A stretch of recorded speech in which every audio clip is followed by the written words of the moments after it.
Ladies and gentlemen, please welcome the leader of the Conservative Party, Kemi Badenoch.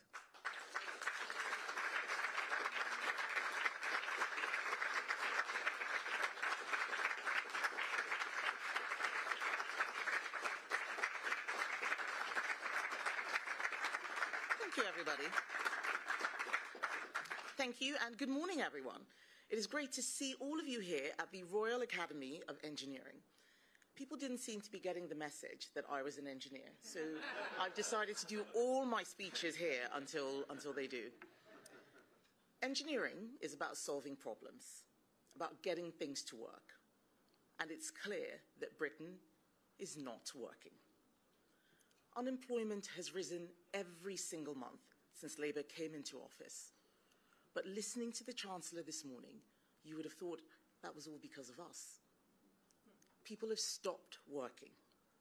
Graduate jobs are down by a third since just last year when Labour came in. Young people are not working, and our high streets are closing down. It's time to get Britain working again.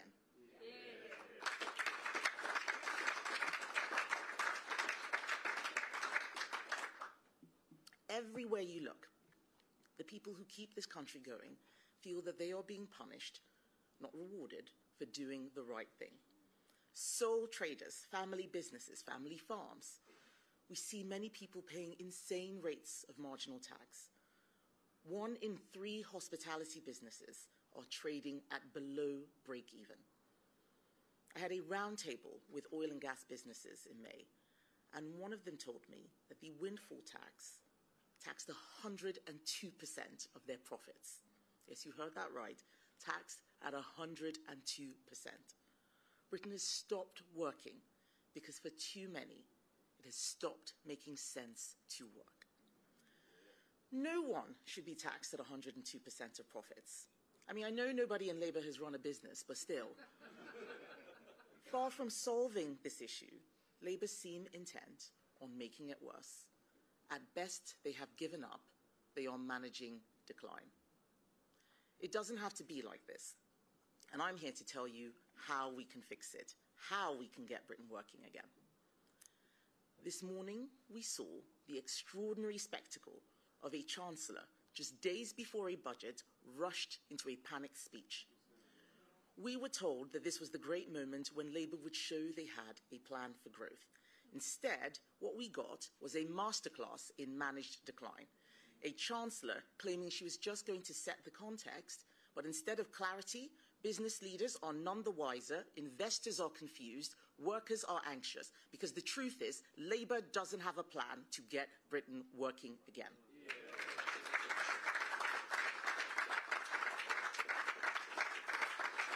The Chancellor's speech was one long waffle bomb. A laundry list of excuses. She blamed absolutely everybody else for her own choices, her own decisions, her own failures. She claims she will focus on the priorities of the British public. Whose priority is it to pay more tax? It is basic economics that if you tax something, you get less of it. Remember those graduates who aren't finding work? Some people are blaming AI. It's not AI's fault. You can draw a direct line between what Rachel Reeves did in the budget last year and the dire prospects that many of those graduates are facing now.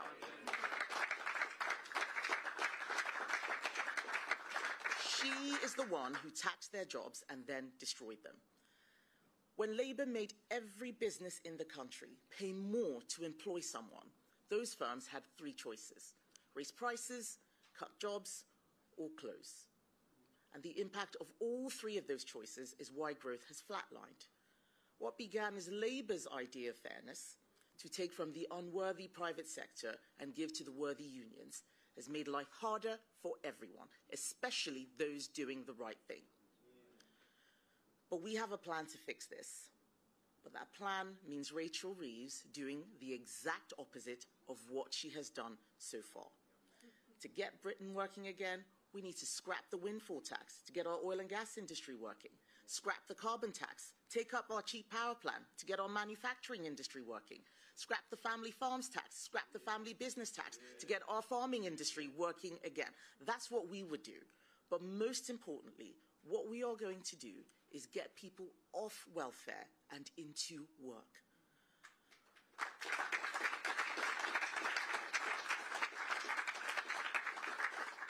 What's happening right now with our welfare system is not just an economic scandal, it's a moral one. When we left office last year, after COVID, 2,000 people a day were being signed onto out-of-work sickness benefits. In just a year under Labour, that number has more than doubled to 5,000 new people each day signing off work. We have tried to help Labour fix this. When they started a bill to make savings on welfare, we offered them our votes in Parliament, but they didn't want them. They'd rather try their backbenchers instead. And what happened? They managed to pass legislation guaranteeing that the sickness benefits bill would rise to £100 billion a year. In fact, Labour backbenchers celebrated. Why? Because they are too scared and too weak to make difficult decisions. They kicked it into the long grass, set up the Timms review, which would try and find some welfare savings. And what did we hear? Last week, we heard the government has now quietly given up on making any savings at all in this review. Labour believe that they're being compassionate. What is compassionate about writing off millions of people off for life, many of them young people? There will always be a small number of people who do need support. But right now, a generation of young people are being told that instead of challenges to overcome, they have disorders that mean they should never work. This isn't compassion. Even those who have been dealt an incredibly bad hand in life can do incredible things. They can own a home, they can start a family, they can run a business, and many do. But if sickness benefits pay more than the minimum wage, you can understand why someone who's lacking in confidence might not take the risk. Why even bother to get a job? We want to get these people working again. It will help them and it will help us. Not least because for too long we have relied on immigration to do the jobs Brits won't do. It's been damaging social cohesion. Instead of getting people into work, Rachel Reeves is going to put taxes up. And Reform's position is just more of the same. They are also addicted to welfare with their pledge to lift the two-child benefit cap. It is not sustainable and it is not serious. Only the Conservatives are committed to ensuring that we get on top of public spending, and only the Conservatives will fix our broken welfare system. We have already announced our plan to reduce eligibility for lower-level mental health issues, to make sure people coming to this country don't qualify for benefits, to limit mobility vehicles to people with serious disabilities. Our plan will save £23 billion by restricting access to benefits to those who need them most. And if Rachel Reeves had any sense, she would copy and paste every one of those ideas. We know she's good at cutting and pasting. But we will keep going. Our plan is just the beginning. Each young person not in employment, in education or training is costing the economy nearly £200,000. There are now 1 million of them under Labour. 1 million young people not in education, not in training, not working. Labour might have given up on them, but we haven't. We will get them working, and we will give them a £5,000 first jobs bonus when they do.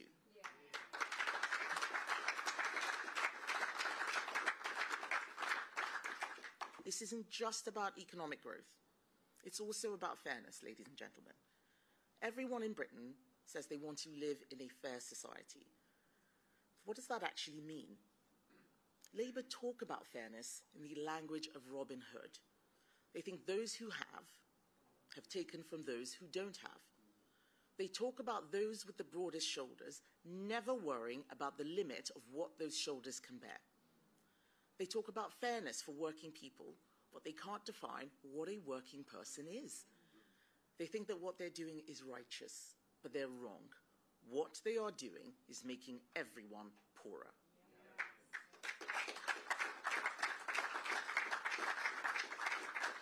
For me, fairness isn't about the government enforcing equal outcomes. I believe that rewards should match effort. If you get up and go to work, provide for yourself and your family, you should be better off than someone who doesn't. If you take a risk, leave the security of a job and start a business, if after hard years of graft it finally succeeds, then you should be rewarded for taking that risk. This simple contract, that effort and risk should lead to reward, is what makes society work. It is how progress is made.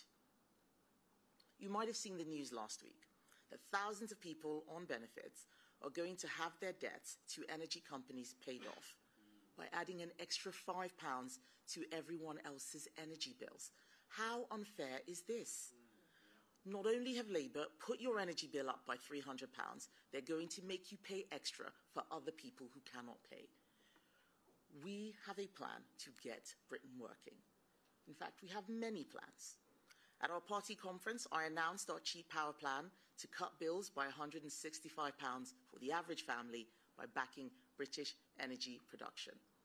I noticed yesterday that Reform copied that announcement. It's nice to see other parties following our lead, but we're the only party with a plan to do it. The message that this government is sending couldn't be clearer. Don't bother doing the right thing. Don't bother living within your means, because the government won't.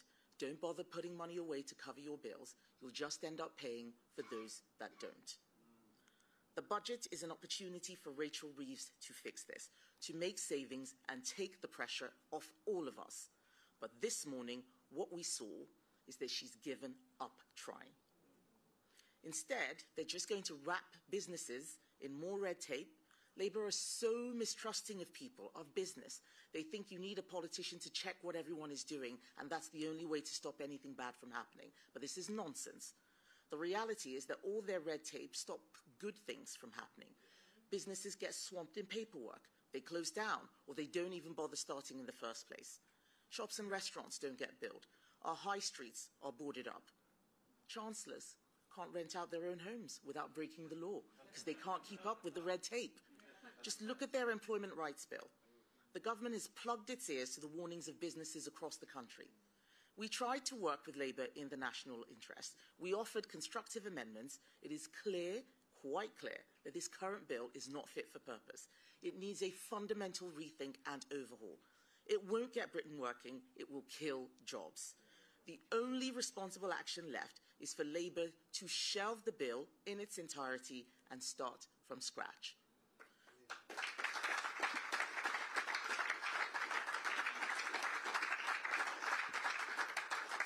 What they should be doing at the budget is withdrawing the Employment Rights Bill altogether before it becomes the Unemployment Act. And I understand Keir Starmer's thinking. He thinks making it impossible to ever fire anyone is good news for workers, that it will protect them. It'll protect them from evil businesses. But actually what Labour don't realise is that these rules just mean people won't get hired in the first place, especially young people, especially disabled people, especially those currently on welfare. And that is why Conservatives will repeal all of the stupid measures in that bill.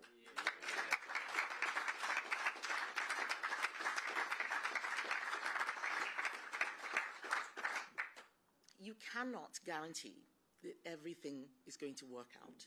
You have to allow people to make mistakes, allow people to change their minds, take a risk if you ever want to get this country working again. I'm afraid, ladies and gentlemen, that risk aversion is killing us. The price of avoiding all failure is that we are losing all chance of success.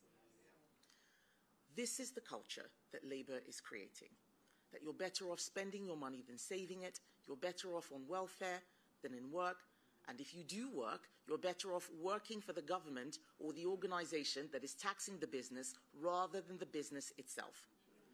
Just look at that definition of a working person they've been getting into knots about. It gets smaller and smaller every day.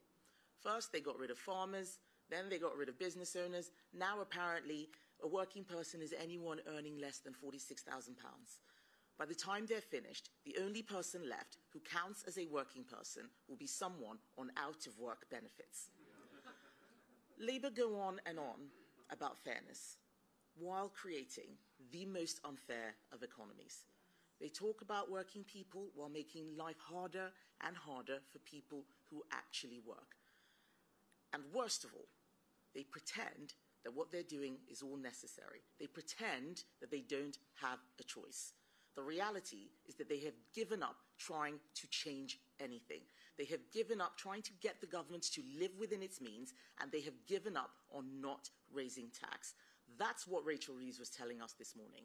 And a government that refuses to live within its means while telling everyone else to tighten their belts isn't being fair. That government is being hypocritical.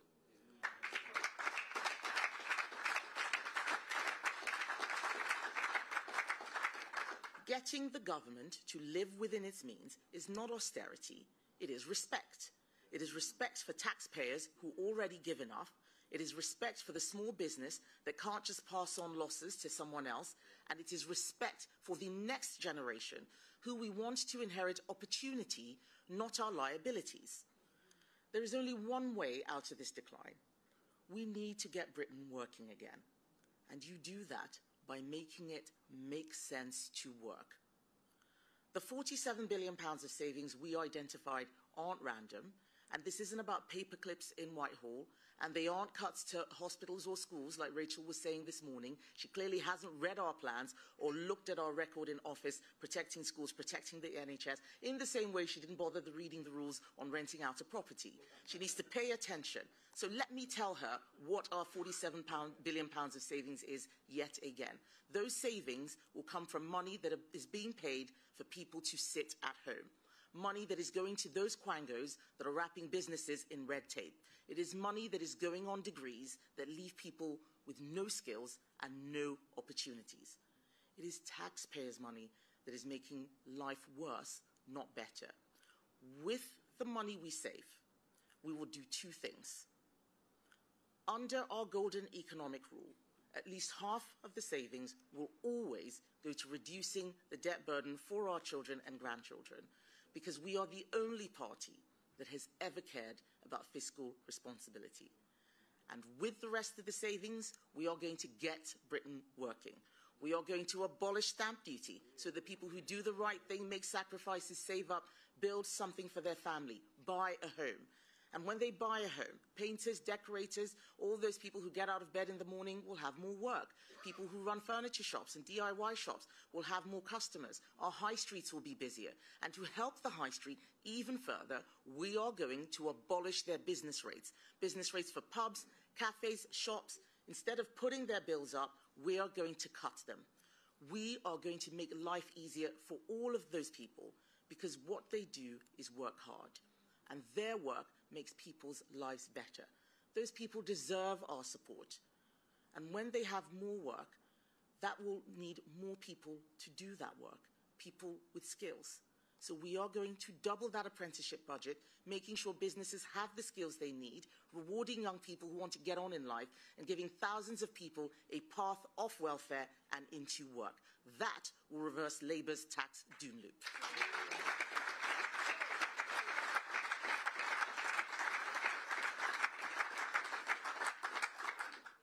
When you tax something, you get less of it.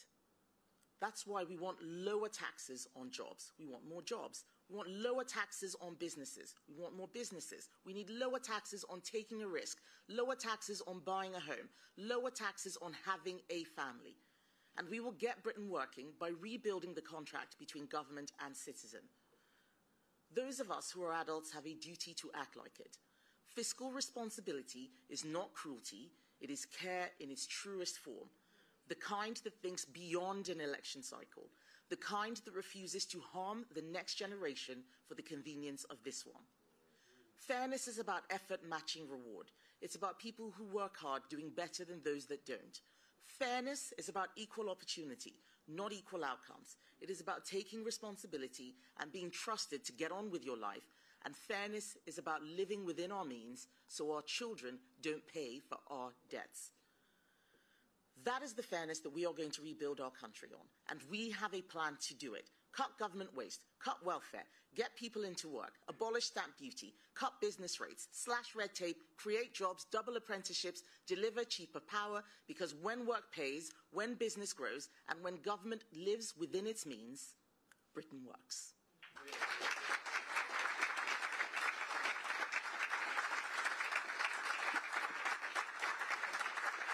you so much, ladies and gentlemen. Thank you.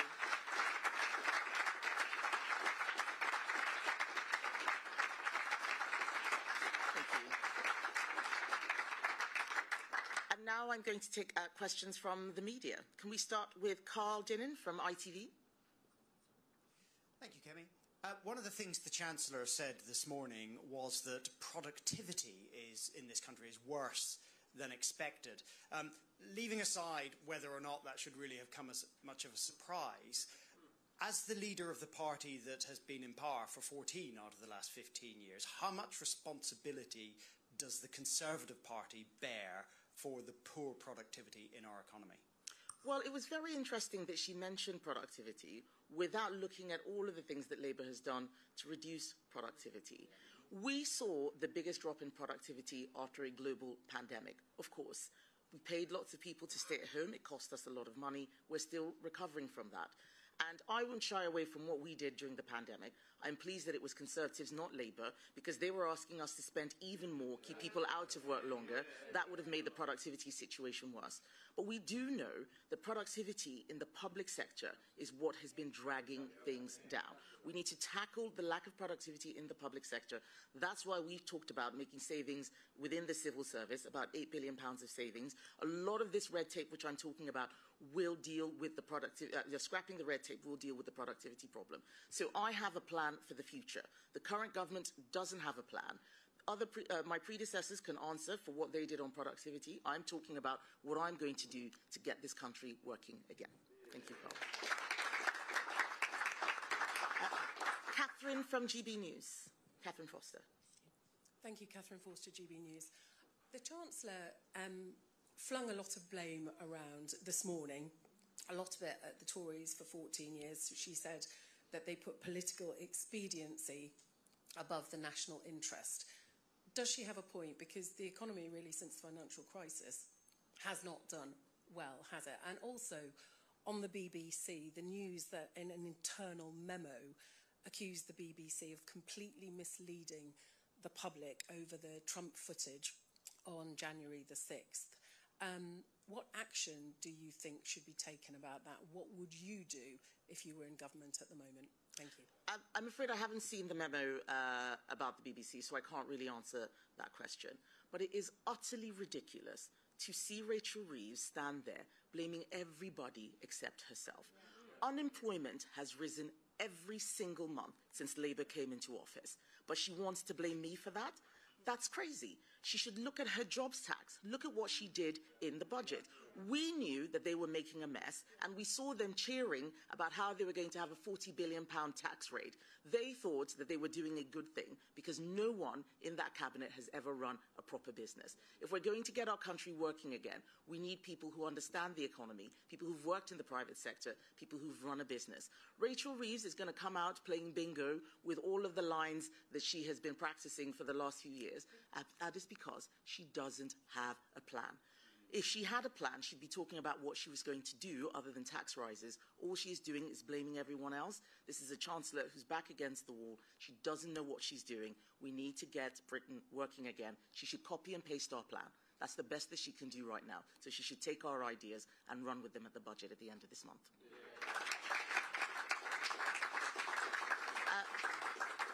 Beth Rigby from Sky News.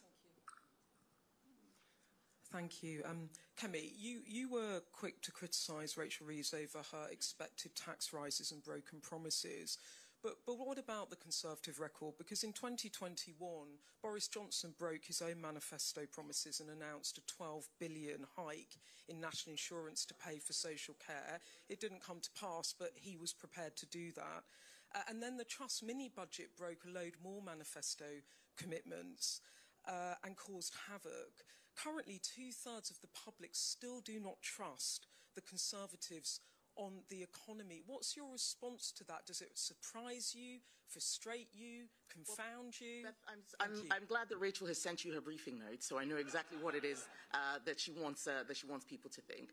But we had a global pandemic. We had a war in Europe that jacked up energy prices. What's her excuse? What's her excuse? They haven't had anything like that happen, and yet we are seeing all of the metrics go the wrong way. Of course we didn't want to put up taxes, but where did people think the money was coming from, where we were paying people to stay at home? Where did it come from?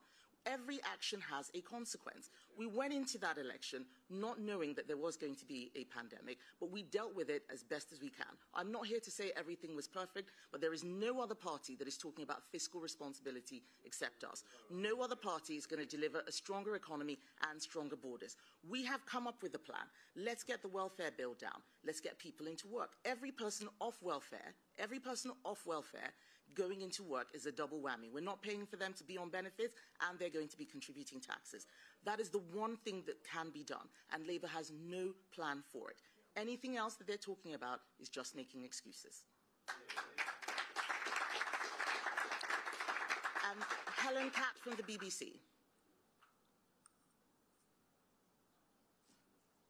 Rachel Reeves is obviously preparing a pitch to raise taxes, and yesterday we had Nigel Farage suggesting that significant tax cuts aren't realistic. Why do you think yours are? And if I may, how would you define a working person? So I know that mine are realistic because we have explained where the money's coming from. That is something Nigel Farage couldn't do. We have a golden economic rule. This is how we're going to make sure we can do two things at the same time. Pay down that deficit, which is increasing every year and creating a problem for the next generation to fix, but also carry out tax cuts that stimulate activity. If we take the burden off business, then they won't close down. Fewer people go on benefits. They pay more to the exchequer. That's what we're talking about. But if we don't do things that stimulate economic activity, then we are in a decline spiral. And that is what Labour is basically saying, that they don't know how to make anything better. And they're just going to be shifting the money around, taxing more and more until there's absolutely nothing left to tax. There is only one party that is thinking about how to solve this problem, and that is the Conservative Party. Nigel Farage has junked the contract he made with the country last year. If he had been elected, he would not be delivering any of the things which he promised. That is why we tell people that we don't just make announcements without plans. We have plans, we have set them out, we have explained where they will come from. They aren't easy, but there is only one party that is brave enough and competent enough to take the tough decisions, and that is the Conservative Party.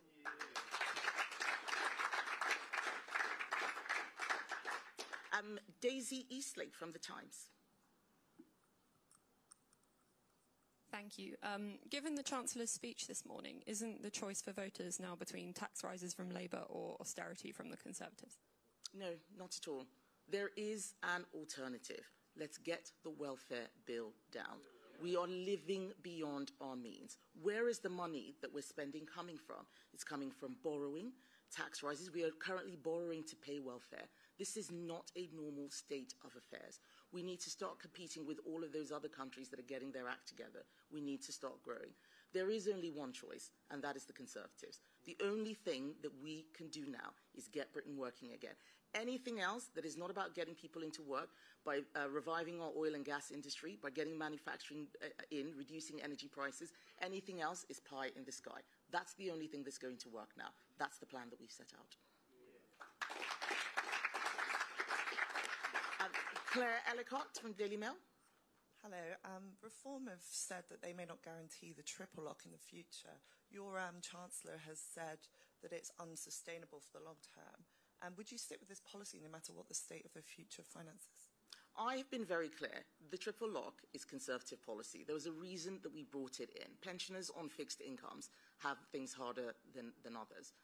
But where to start is in getting people into work. That creates growth.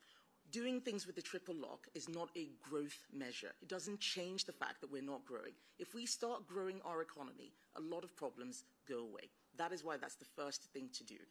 Nigel Farage and others can have speculative conversations. They are commenting. He has never had to enact any policy. You look at what's happening with the reform councils. They made promises they couldn't deliver. We're not going to do that. What we promise, we will make sure that we can deliver.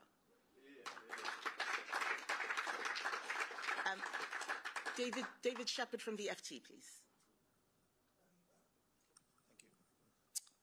Thank you. Following the speech this morning, I mean, some people will be particularly concerned about seeing their taxes go up. Are you pledging at this point that any tax rises Rachel Reeves makes in the coming budget would be reversed by a Conservative government?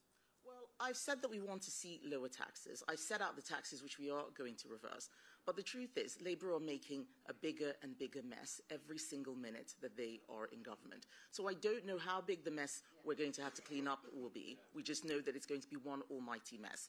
But what people can tell from everything I'm saying is that we are making sure that we will be fiscally responsible. Of course, we want tax cuts, but if we do that, we've got to find spending savings in order to match them. That is what we will do. And we will make sure that we're looking after the people who are most vulnerable.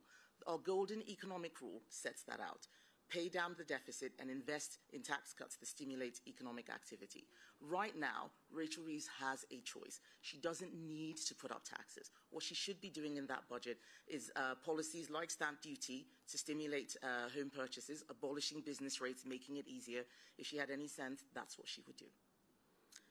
And finally, I have Anna Mikhailova from Times Radio. Just picking up on that point, if Rachel Reeves does raise the basic rate of income tax, would you reverse it?